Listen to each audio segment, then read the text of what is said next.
I know they're all big, and I know you guys have been, I don't know if you've been looking to get into the national rankings, but certainly a big weekend this weekend with what you guys have done against nationally ranked teams would certainly help your cause, wouldn't it?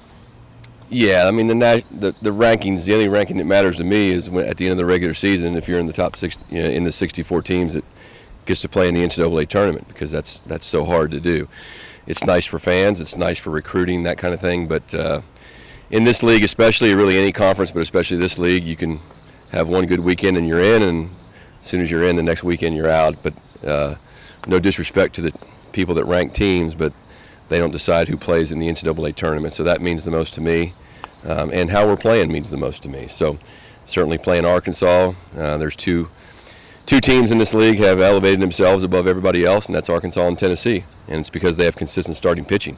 They're the programs that, I mean, Arkansas lost their number one pitcher before the season started, and they've still been able to recover that. So they're the example of what we have to get this program back to where you have depth of pitching, whether it be in the rotation or in the bullpen. And so yeah, this will be our biggest challenge of the season. Number one, because of who they are, and number two, because it's the next game. You mentioned that pitch. When you look at the stats would indicate they're even pitching better in league play. Is that because they've overcome and settled in? Yeah. Losing that guy?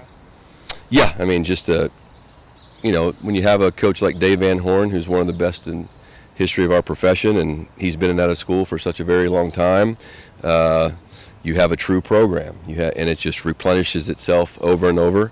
Had great assistant coaches, all have done well and gone on. So, again, Texas A&M had that at one point with Coach Childress, and it's my job to help get our program, to that level.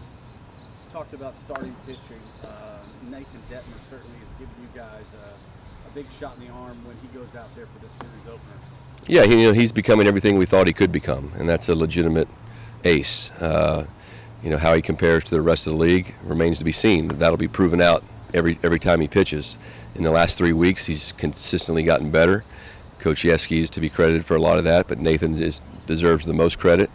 The most exciting thing for me is the fact that he's a sophomore, and it's really hard in this profession with the Major League Draft to have a proven commodity, and we have that in Nathan, and barring injury, we'll have it again next year. So he's going to have to be good because he's going to have to match the other team's starting pitcher, and I'm sure he's up to the challenge. Now we just got to go play.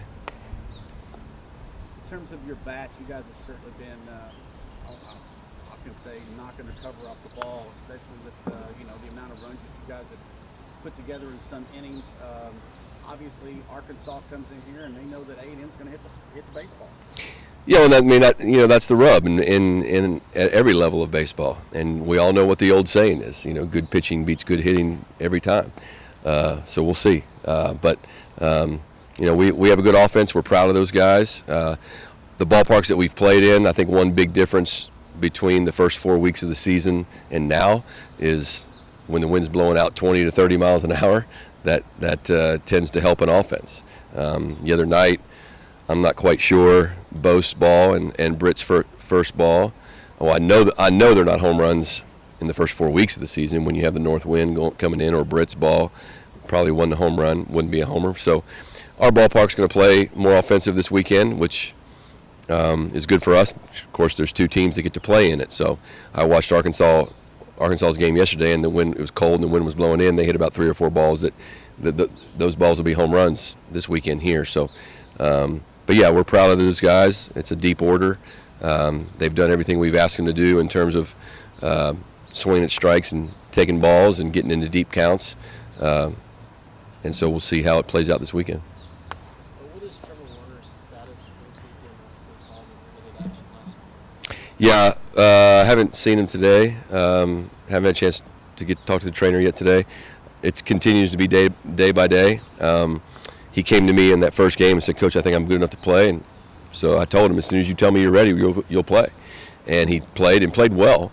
I think he had some discomfort during the game, and then it was really sore the next couple days.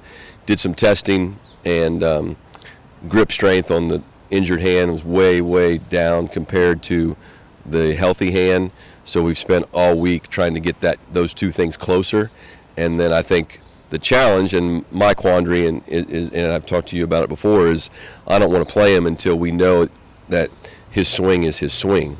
He may have to play with some discomfort, but I don't want his swing to change, because if that does, then you're going to screw him up for the rest of the season. Or we already know, even when he comes back, he's still got to fight not playing baseball, right? So he didn't have all the at-bats that everybody else has, and so he's going to have to get back into the rhythm of playing, and we're going to have to ride that out. So day to day, I'd like to think he could get in there this weekend, but just have to see. In his absence, we've seen a lot of Ryan Targadox at third base. What have you seen for him both at the plate and in the field? Well, he's played better defensively. He still, has some lapses, which they all do, but he's learning to play a different position than he's played in years before. I think I call him, what is it, Brian calls BTU, right? That's where you pay your gas bill. That's what I call him, BTUs, and he's a utility guy. He can do it all. He can take out the trash, he can do the water, do the electric bill. And I think that's his value, is to be able to play third base, play second base, play first base. I actually think he could end up being a really good center fielder, because he can run. And then at the plate, you just try to get him to swing in his pitch. And he has some strikeouts, but he also, when he makes contact, he hits the ball really hard. So it's just a matter of him swinging at strikes and taking the balls. Excited about this series being here this weekend? Oh yeah, super excited. Been a while. Seems like a while since we've played a conference series here in front of the 12th man, and with all the things going on with the centennial celebration and everything, I'm hoping for big crowds. I'm sure they'll be out here in full force, and we're going to need them.